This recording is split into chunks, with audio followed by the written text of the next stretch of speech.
మీకు ఒకటండి, ఆల్రెడీ మీరు గమనిస్తే కొన్ని ఏరియాల్లో ఇప్పుడు మనం ఏదైతే మాట్లాడుకున్నాం రీజనల్ రింగ్ రోడ్డు ఈ పరిసరాల ఏరియాల్లోకి వచ్చి మీకు 5 నుంచి 7,000 రూపాయలు నడుస్తుంది.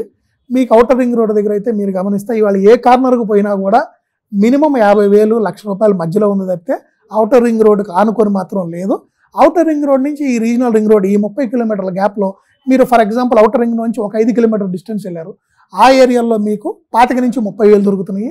అక్కడి నుంచి ఇంకొక 5 కిలోమీటర్లు అంటే ఔటర్ రింగ్ రోడ్ నుంచి 10 కిలోమీటర్లు వెళ్ళారు, ఆ పరిసరాల్లో 15,000, 12,000, 18,000 ఇలా ప్రాజెక్టుని బట్టి వాళ్ళు ఇచ్చే డెవలప్మెంట్స్ బట్టి లొకేషన్ బట్టి అది 4 లైన్ హైవేనా ఇలా దాని మీద డిపెండ్ అయ్యే ప్రైజెస్ ఉన్నాయి. అలా మీకు తక్కువలో తక్కువ రీజనల్ రింగ్ రోడ్ పరిసరాల వరకు వెళ్తే కనుక రీజనల్ రింగ్ రోడ్ ఇక మనం వచ్చేసాం, ఇది రీజనల్ రింగ్ రోడ్డు, ఆ పరిసరాల్లో మీకు 5 నుంచి 7,000 మినిమం అండి. సో 5,000 అనేది ఇక మినిమం అండి, ఇంకంతకన్నా తక్కువ అయితే రావు. ముఖ్యంగా నేను ఇందాక మీకు చెప్పినట్టు DTCP HMD అప్రూవ్డ్ ప్రాజెక్ట్స్లో కొనుక్కుంటే మీకు భవిష్యత్తు బాగుంటుంది. ఫ్యూచర్లో మీరు అక్కడ ఏదైనా నిర్మించుకోవాలన్నా బ్యాంక్ లోన్స్ అవి తొందరగా వస్తాయి, మీకు ఇబ్బందులు లేకుండా.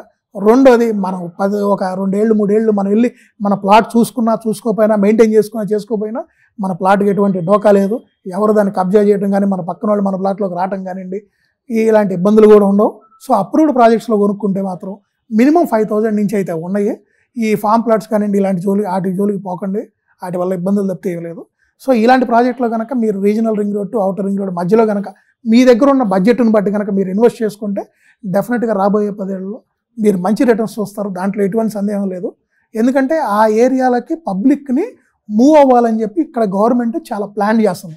అది ఇంతకుముందు చేసిన గవర్నమెంట్ కానివ్వండి, ఇవాళ మాట్లాడుతున్నటువంటి కొత్త గవర్నమెంట్ కాంగ్రెస్ గవర్నమెంట్ రేవంత్ రెడ్డి గారు కానీ నిన్న క్లియర్గా చెప్పారు, outer ring road regional ring road మధ్యలో మేము ఆర్థిక మండలాన్ని నిర్మించాలనుకుంటున్నాం.